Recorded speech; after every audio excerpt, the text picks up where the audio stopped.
Fala, meus lindos, tudo bom com vocês? Eu me chamo Romário, tá? Eu sou professor de Geografia 1 e a gente está na nossa aula 5 dessa parte de Geografia Física, certo? Hoje a nossa aula vai ser sobre estrutura geológica do Brasil. Na aula passada nós falamos sobre estrutura geológica de um modo geral, a gente apresentou alguns conceitos que a gente vai retomar nessa aula, certo? E aí nessa aula a gente vai trazer mais para essa questão do próprio Brasil. Eu vou focar um pouco na parte econômica, porque ela é muito importante, o Enem gosta muito de trabalhar com essa parte econômica, certo? Então, a gente pode resumir essa aula como uma revisão da aula passada e um aprofundamento na questão do Brasil, certo? Então, vamos lá. Quando a gente fala de formações geológicas, certo? De estruturas geológicas, a gente tem que lembrar que os nossos dois exemplos principais são, no caso, as próprias bacias sedimentares e os escudos cristalinos, certo? Isso quando eu falo a nível de Brasil. O Brasil ele não possui dobramentos modernos, certo? As três principais estruturas geológicas são as bacias sedimentares, escudos cristalinos e dobramentos modernos, mas o Brasil ele não apresenta ali dobramentos modernos, certo? Sendo que a gente tem 64% de nosso território composto ali de bacias sedimentares, certo? Um grande exemplo é a própria bacia da Amazônica, certo? Então, a bacia amazônica ela é um grande expoente aqui no nosso Brasil. E aí, vamos introduzir. A gente tem, de início, uma formação resultante ali de movimentos orogenéticos aqui do Brasil, muito importante, a própria Serra do Mar. E aí, por que eu coloquei a Serra do Mar aqui? Porque eu queria dar exemplos de movimentos orogenéticos e epirogenéticos, certo? Existem dois tipos de movimentos. Existem os movimentos orogenéticos e os movimentos epirogenéticos. Tá, vamos explicar cada um dos dois. Lembrando que essa parte de movimentos mais do planeta Terra, a gente vai se aprofundar na próxima aula, tá? Aqui é só uma introdução. Então, vamos lá. O que é a orogênese? A orogênese vai ser o quê? Vai ser um resultado ali, certo, dos nossos movimentos das placas tectônicas. Então, as placas tectônicas elas vão se mover, isso de forma horizontal, então elas se movem horizontalmente, certo? Fazendo com que ocorra o quê? Fazendo com que ocorra ali a formação das nossas cadeias de montanhas, certo? Então, as cadeias de montanhas, elas se formam a partir desse movimento orogenético. E aí, é só vocês atentarem para a palavra em si, a formação da palavra, certo? Oro, por exemplo, vem do grego e significa montanhas, certo? E aí, gênese, formação. Então, orogenético, formação de montanhas, certo? Além dessas montanhas, também é importante a gente lembrar que o movimento de orogênese, ele também vai ser ali o processo de formação também dos dobramentos, certo? Então, os dobramentos que vão estar presentes no relevo, eles também vão ser formados ali a partir desse processo de orogênese. Então, aqui a gente tem a Serra do Mar, uma cadeia de montanhas aqui presente no nosso Brasil, né? Nessa porção aqui mais no sul do Brasil, uma porção mais sudeste, certo? E ela vai ser ali o nosso grande expoente, nosso grande exemplo aqui presente no nosso país, certo? Daí o nosso segundo movimento vai ser o movimento epirogenético. O que é o movimento epirogenético? O movimento de epirogênese são movimentos tectônicos que vão ocorrer verticalmente. Então, se a gente tinha ali na orogênese movimentos horizontais, aqui na epirogênese a gente tem movimentos verticais, certo? Então, eles não vão provocar falhas geológicas, certo? Mas esse deslocamento vertical, ele vai ocorrer de forma para cima, ou seja, vai crescer, né? Então, quando ele sobe, que no caso vai ser chamado a subsidência, quando ele sobe, ele vai formar outras cadeias de estruturas geológicas, certo? Então, ao contrário da orogênese, a nossa epirogênese ela vai se manifestar em formações mais antigas, certo? Então, ela vai estar presente principalmente em formações geológicas mais antigas e estáveis, certo? Então, vai ser um processo mais lento, ao contrário da orogênese, certo? E basicamente é isso. Ela vai formar ali áreas, vai ser presente principalmente em áreas continentais, longe das nossas placas tectônicas, certo? E vai resultar também na formação de algumas estruturas geológicas, certo? Como, por exemplo, os próprios escudos cristalinos e as bacias sedimentares. A gente tem aqui, nos escudos cristalinos aqui do Brasil, certo? A formação a partir do resfriamento interno, né, a gente tem, por exemplo, o granito, e a partir do resfriamento externo a gente tem o basalto, certo? Nos escudos cristalinos, como a gente disse na aula passada, a gente tem a presença de diversos minérios que são importantes, certo? E os principais aí que a gente pode citar é o próprio manganês, o ferro e a bauxita, certo? Além do cobre. O cobre não é um grande exemplo, mas o ferro e o manganês são os grandes exemplos aqui presentes nos escudos cristalinos. Nas bacias sedimentares, a gente tem o quê? Detritos que são inorgânicos ou orgânicos, certo? Que vão formar ali diversos compostos. Detritos inorgânicos, ou seja, resultantes de rochas, o acúmulo de rochas, vão formar ali arenito, argilito, certo? E também alguns conglomerados de estruturas. Enquanto os detritos orgânicos, a gente tem a formação de... O principal exemplo é o próprio carvão mineral, certo? Mas a gente também tem a formação do calcário. E aí, nas bacias sedimentares, então, eu posso dizer que os principais compostos presentes nessas bacias sedimentares vão ser justamente ali o nosso carvão, certo?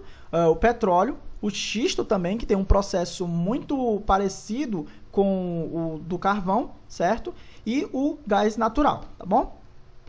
E aí, só para vocês verem aqui, a estrutura geológica do Brasil, ela tem diferentes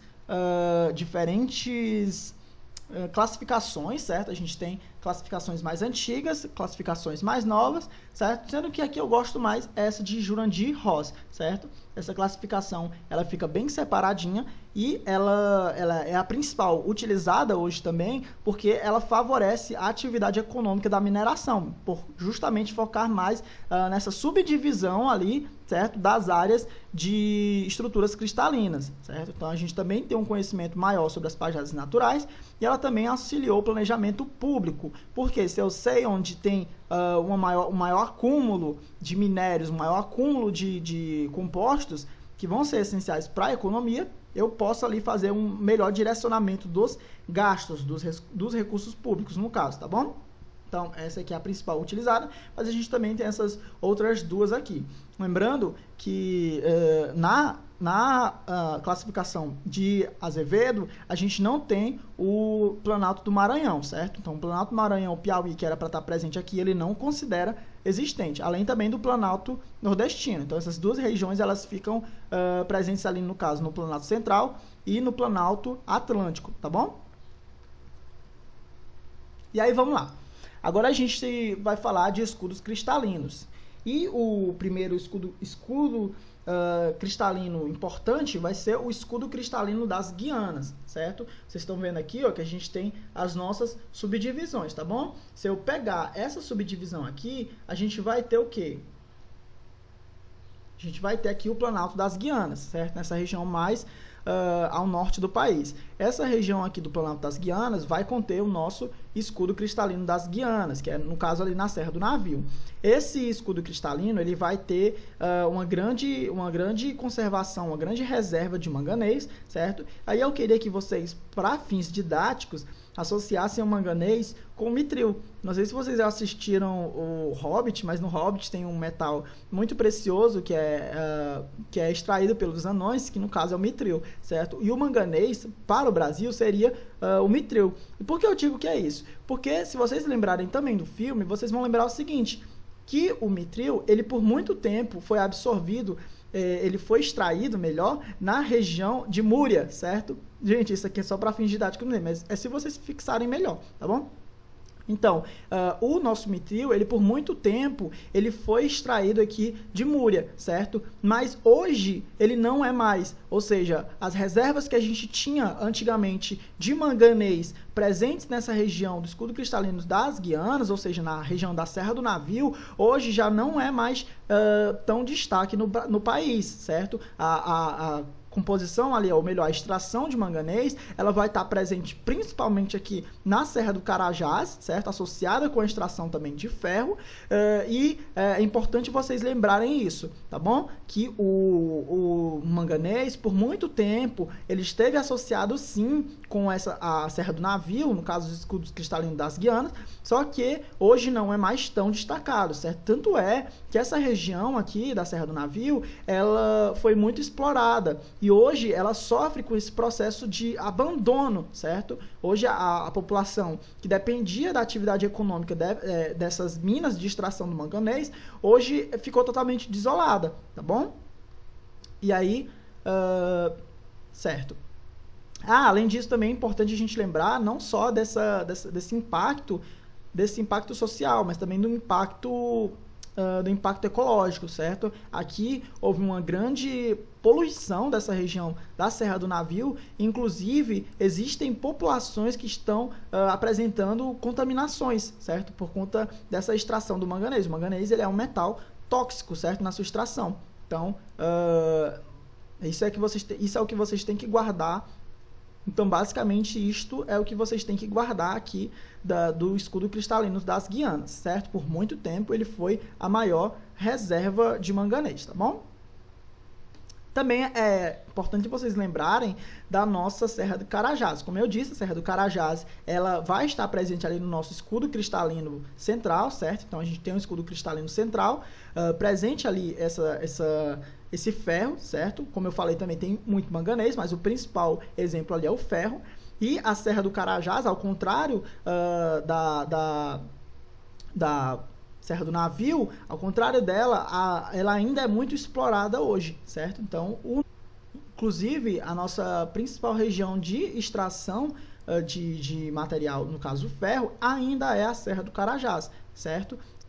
Aí a gente também tem outro elemento importante, que no caso é a bauxita, presente ali na Serra de Oriximiná, que está presente ali também no nosso escudo cristalino central. Para vocês se situarem, a gente tem aqui o Planalto Central, o escudo cristalino central vai estar nessa região aqui, tá bom? Essa região aqui, gente, ó. Certo. Daí a gente também tem o maciço do Urucum, certo? Que vai ser grande destaque ali de extração de ferro e manganês. E o nosso Planalto Atlântico, localizado aqui, ó, vocês estão vendo aqui nessa região, o Planalto Atlântico, ele vai ser ali o maior conjunto de terras altas do Brasil e vai ser um afloramento do escudo central. Então a gente considera ele como se fosse uma expansão ali do nosso Planalto Central, tá bom? Nosso escudo central presente aqui nessa região. Daí o nosso outro grande exemplo que eu tenho para dizer é, de novo, trazendo para uma via mais didática, é justamente esse elemento aqui presente na série do Game of Thrones, certo? Para quem assiste Game of Thrones, a gente tem lá o quê? A gente tem o nosso vidro de dragão, certo? O vidro de dragão, ele é importante e ele é principalmente extraído daquela região ali de Pedra do Dragão, certo? A nossa Pedra do Dragão e o nosso vidro de dragão aqui em termos de Brasil, certo? Em termos de escala real, seria justamente o nosso quadrilátero ferrífero, certo? E o nosso ferro. Então, o vidro de dragão está para o nosso ferro aqui na realidade. Esse quadrilátero ferrífero era uma região presente ali em Minas Gerais, certo? Que vai ser essas cidades aqui. A gente tem Sabará, Santa Bárbara, Mariana, Ouro Preto, Congonhas e também Belo Horizonte, tá bom? Então, esse quadrilátero aqui que vocês estão conseguindo observar, ele vai ser uma importante localidade de extração do ferro, tá bom? Então, ele vai ser a nossa maior produtora nacional de minério de ferro. A gente tem uma extração também de ouro e manganês, mas o principal exemplo aqui vai ser do ferro, certo? E aí, vocês podem estar se confundindo. Ó. O que eu disse? Eu disse que a Serra do Carajás, ela é a maior jazida ferrífera do mundo. Ela tem uma grande concentração de ferro. Já no quadrilátero ferrífero, eu tenho a maior produção, certo? Então, não confundam, tá bom? A Serra do Carajás, ela tem uma grande quantidade de ferro disponível, tá bom? Só que quanto à produção de ferro, a gente tem aqui o nosso quadrilátero ferrífero, tá bom? Daí, essas formações cristalinas arqueozóicas e proterozoicas, isso aqui é para vocês verem depois, certo? Daí, as bacias sedimentares, as mais antigas, no caso, bacias do Meio Norte, Tocantins, São Francisco e do Paraná. E as mais recentes, a gente tem ali tabuleiros do Terciário e Quaternário, Amazônia, Pantanal e as planícies costeiras, certo? Sendo que assim, a gente tem essa grande quantidade de sedimentos, elas vêm ali da bacia do Paraná, certo? Ou seja, fortes derrames de lava vão formar o basalto, que vai dar origem ali ao solo de terra roxa, que a gente vai falar mais à frente. Guardem isso. A gente tem a bacia do Paraná sendo ali o principal exemplo ali de solo de terra roxa, onde a gente teve fortes derrames de lava, basalto e o solo de terra roxa, certo? Então, já que eu falei de terra roxa, vamos falar aqui o que é exatamente essa terra roxa. A terra roxa é um latossolo roxo, certo? Também conhecido por terra roxa, e é um tipo de solo avermelhado muito fértil, caracterizado por ser o resultado de milhões de anos de decomposição de bolsas basálticas. Então, ele vai ser muito importante para a agricultura, sendo ali muito importante para aquele período de 50, certo? De 60 ali no Brasil, onde a gente tinha uma grande, uma economia voltada ao café, certo? Então, o café ele vai ser cultivado nessa terra roxa, tá bom? Então, ele teve muita importância ali no século XIX, certo? Onde a gente tem as lavouras de café, e foi ali o principal ponto de partida para a gente ter a construção de diversas ferrovias, certo? As ferrovias eram justamente para poder conter essa demanda pela necessidade de café, pela necessidade de plantação de café, tá bom? Daí, só fazendo uma revisão, a gente tem um quadrilátero ferrífero, sendo ali o principal produtor de ferro no Brasil. A gente tem as bacias hidrográficas do Rio Doce e Então, a gente tem um quadrilátero ferrífero, certo? Sendo importante ali, reserva de ferro e de produção de ferro. A gente tem o Vale do Peroaba, certo? Também uma grande concentração de ferro e manganês. E o quadrilátero ferrífero vai ser um importante complexo de extração de ferro, o principal, certo? Se eu pudesse resumir o quadrilátero ferrífero, eu diria que ele é o principal mecanismo ali, a principal região de exploração de ferro, tá bom? Daí, agora eu vou falar sobre o Pará. Lembra que a gente falou sobre o projeto do Carajás, certo? A gente falou ali da Serra do Carajás. Então, vamos lá. Por que eu digo que ele tem uma grande quantidade de ferro, certo? Só que ele não é a nossa principal exploração hoje. A nossa principal hoje é, no caso ali, o próprio quadrilátero ferrífero, certo? Então, o Pará, ele tem uma exploração da província mineral de Carajás, que é a Serra do Carajás, certo? Por muito tempo, vou usar aqui de novo de recursos didáticos, certo? Por muito tempo, a gente tinha uma empresa, certo? Uma empresa americana, que no caso é a USS, que é a United States Steel, ou seja, a empresa ali nacional de ferro, certo? Que ajudou o Brasil, no caso com a Vale, certo? A extração desse ferro. E aí, por que eu usei esse exemplo? Porque, assim, se vocês forem lembrar no filme do Hobbit, a gente tem o seguinte, esse dragão, ele toma ali dos recursos que eram dos anões, no caso da Vale, certo? E por muito tempo, ele fica com os recursos dela, ou seja, ele domina o ouro, no caso aqui a gente diria que é o ferro, dessa Vale. E aí, para isso, eu tenho que explicar ali a história da Vale. O projeto do Carajás, de extração dessa região aqui do Carajás, no Pará, ele é o projeto conhecido como o Projeto Grande Carajás, certo? Esse projeto, ele surgiu, ele foi idealizado ali por volta de 1949, desculpa, certo? Quando um geólogo da United States Steel, certo? Que no caso ele foi lá, certo? Ele foi na região do Carajás e ele descobriu que existia uma grande reserva de minério de ferro, certo? Então, essa empresa, ela lança, então, uma iniciativa com o próprio governo público, certo? O governo brasileiro, e aí passa a ter controle de 70% das atividades da mina, certo? Então, 70% das atividades da mina, elas ficavam sob o controle da USS, enquanto só 30% ficava ali sobre controle ali da Companhia do Vale, certo? A Companhia Vale do Rio Doce, tá bom? Então, naquele período, essas duas empresas, elas tiveram diversos conflitos, certo? Inclusive sobre como extrair aqui sem degradar tanto o próprio relevo. E aí o que aconteceu foi que mais futuramente essas empresas elas desistiram, certo? Os americanos eles desistiram de continuar explorando aqui o Carajás e aí o controle passou a ser totalmente da Vale, tá bom? E isso é importante também, se a gente for trazer para um contexto mais histórico, é importante lembrar que isso se deu principalmente pelo movimento mais nacionalista do Brasil, certo? Que dizia que a Vale, que o Carajás ele deveria ser só brasileiro, certo? Então, atualmente, o Grande Carajás, ele é uma das maiores áreas de exploração, certo? Ele tem uma grande quantidade de ferro e ele está sobre ali o controle da Vale, certo? Daí, como é que dá esse processo? A gente vai ter ali a própria Serra do Carajás. Esses minérios extraídos ali no projeto Grande Carajás, ele vai levar pela estrada de ferro do Carajás, certo? Até o porto de Ponta Madeira, certo? Ali no Maranhão. Então, esse porto de Ponta Madeira no Maranhão, ele leva para o porto do Itaqui, também no Maranhão, sendo que essa estrada ela pode levar tanto aqui no porto da Madeira quanto no porto do Itaqui, e aí vai para o mundo, no caso, certo? Vai ser levado vai ser exportado. Aqui, ó, só para vocês verem, ó, a gente tem o início aqui, certo? Na região do Carajás, aqui no Pará. Ela cruza aqui essa região da divisa do Pará com o Maranhão, certo? Através da estrada de ferro do Carajás. Daí ela chega em São Luís, no Maranhão. Depois, em São Luís ainda, a gente vai ter a Ponta da Madeira, certo? O porto de Ponta da Madeira e o porto de Itaqui, onde a gente vai ter as exportações, certo? Então, resumindo, temos aqui Carajás, no Pará.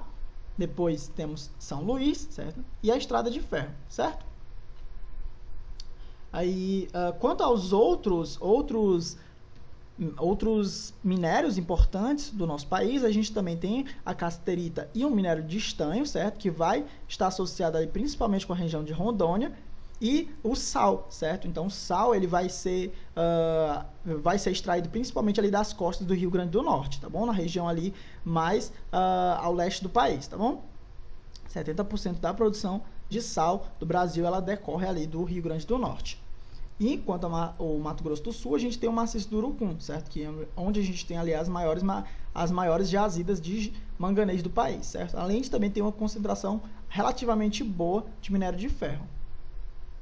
Daí uma campanha também que foi muito presente, certo, no Brasil, foi a campanha do Petróleo é Nosso, que se tornou ali o grande SESC, certo, da época de Getúlio Vargas, certo? Então a gente descobriu que existiam reservas de petróleo ali na Bahia, e aí essa frase, né, o petróleo é nosso, ela se tornou ali basicamente o lema da campanha de petróleo, certo? Foi patrocinada ali principalmente por nacionalistas, certo? E culminou ali na criação da nossa empresa de petróleo nacional, no caso a Petrobras. Quanto ao pré-sal, o pré-sal ele foi encontrado no Brasil, certo? Nessa região aqui, mais ao sudeste, na região de São Paulo, Belo Horizonte. E esse pré-sal, ele é uma grande reserva de quê? De petróleo, certo? E de gás natural, que está aqui acumulado, ele está nas regiões mais profundas, certo? Ou seja, abaixo de 7.000 metros de água, tá bom? Certo. Essa camada do pré-sal, ela tem esse nome por quê? Porque a gente tem a extração principal, que no caso é o petróleo, e esse petróleo ele está abaixo de uma grande camada de sal, certo? Então a gente tem uma camada de sal que atinge quase 2.000 metros de espessura e dificulta a exploração desse petróleo mais no interior, mais profundamente, certo? Tanto é que a gente usa de técnicas muito elaboradas para poder conseguir extrair esse petróleo, certo? E aí a gente tem aqui a camada do oceano, a camada do pós-sal e a camada de sal, certo? Que essa camada aqui, a camada pré-sal, seria essa camada aqui mais interna, tá bom? E aí é isso, eu só queria voltar aqui para falar um pouco mais sobre esses dois portos, certo? Porque eles são importantes. Então, primeiro, quanto ao porto de Ponta da Madeira, é importante a gente lembrar que ele fica no Maranhão, como eu já disse antes, certo? E o principal motivo para ele estar localizado naquela região do Maranhão é porque ele tem uma localização geográfica bastante prioritária, certo? Então, ele prioriza muito, ele oferece as condições para que ocorra uma exportação maior, principalmente por conta ali da profundidade presente nessa região, certo? A gente tem que lembrar que nessa região aqui a gente tem a própria Baía de São Marcos, certo? Então a Baía de São Marcos ela é importante porque ela tem uma profundidade necessária para que grandes navios ali consigam atracar, certo? Então a gente tem navios de grande porte atracando aqui nessa região do Ponta Madeira. E hoje, esses dois portos, tanto o Porto de Itaqui quanto o Porto de Ponta Madeira, eles são controlados também pela Vale, tá bom? Sendo que a principal utilidade desses dois portos é justamente a extração de ferro a partir ali da Serra do Carajás, certo? A capacidade desse porto hoje de cerca de 5 navios, certo? Se forem todos de grande porte, a gente tem aproximadamente 4 navios, certo? E ele consegue alcançar cerca de 1,3 trilhões de toneladas de ferro por dia, certo? Então é um porto muito importante para a nossa economia, tá bom? Devido ao posicionamento desse porto, ele, assim como também o porto de Itaqui, ele vai ser importante ali para os seus principais mercados consumidores, certo? Que no caso são justamente os Estados Unidos e a China, certo? E é isso, basicamente, tá bom? Muito obrigado e eu vejo vocês na próxima aula. Tchau!